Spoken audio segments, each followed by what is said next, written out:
கோவை துடியலூரில் மகள் தற்கொலைக்கு காதலன் தான் காரணம் என கருதி தந்தை மற்றும் மகன் ஆகியோர் தனியார் மருத்துவமனை ஓட்டுநர் தமிழ்ச்செல்வன் என்பவரை கத்தியால் குத்தி கொலை செய்துவிட்டு தப்பி ஓடிவிட்டனர். துடியலூர் போலீசார் உடலை கைப்பற்றி விசாரணை செய்து வருகின்றனர்.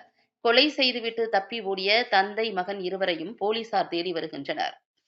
கோவை துடியலூரில் உள்ள லட்சுமி மருத்துவமனையில் நீலகிரி மாவட்டம் பந்தலூரைச் சேர்ந்த மகாலிங்கம் என்பவரின் மகன் 27 வயதான தமிழ்ச்செல்வன் கடந்த ஒரு வருடமாக டிரைவராக பணிபுரிந்து வந்துள்ளார். இவருடைய அம்மாவிற்கு சொந்த ஊரான விருதுநகர் மாவட்டம் ராஜபாளையம் அருகே உள்ள ஐயன் கொல்லகொண்டான் கிராமத்தைச் சேர்ந்த மலைக்கனி என்பவரின் மகள் ஆனந்தியை கடந்த 3 ஆண்டுகளாக காதலித்து வந்துள்ளார்.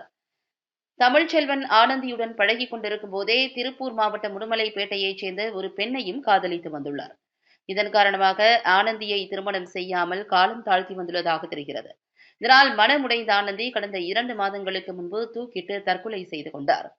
ஆனந்தி தற்கொலைக்கு தமிழ்ச்செல்வன் தான் காரணம் என்று ஆனந்தியின் அப்பா மலைக்கனி மற்றும் அண்ணன் ராஜாராம் ஆகியோர் முடிவு செய்து தமிழ்ச்செல்வனை கொலை செய்யும் நோக்கத்துடன் நேற்று 24ஆம் தேதி இருவரும் இருசக்கர வாகனத்தில் ராஜபாளையத்தில் இருந்து கோவைக்கு வந்துள்ளனர்.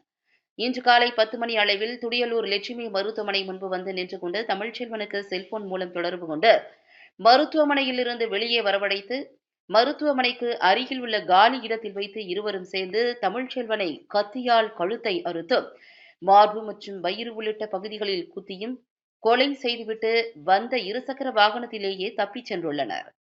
அருகில் இருந்தவர்கள் பார்த்து உடனடியாக மருத்துவமனைக்கு தகவல் தெரிவிக்க அங்கு வந்து பரிசோதித்த மருத்துவர்கள் அவர் இறந்துவிட்டதாக தெரிவித்துள்ளனர்.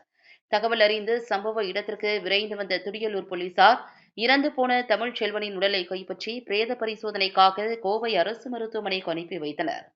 மேலும் கொலை செய்யப்பட்ட கத்தியையும் கைப்பற்றியுள்ளனர். இதுகுறித்து துடியலூர் போலீசார் வழக்கு பதிவு செய்து தப்பி ஓடிய தந்தை மகன் ஆகியோரை தேடி வருகின்றனர்.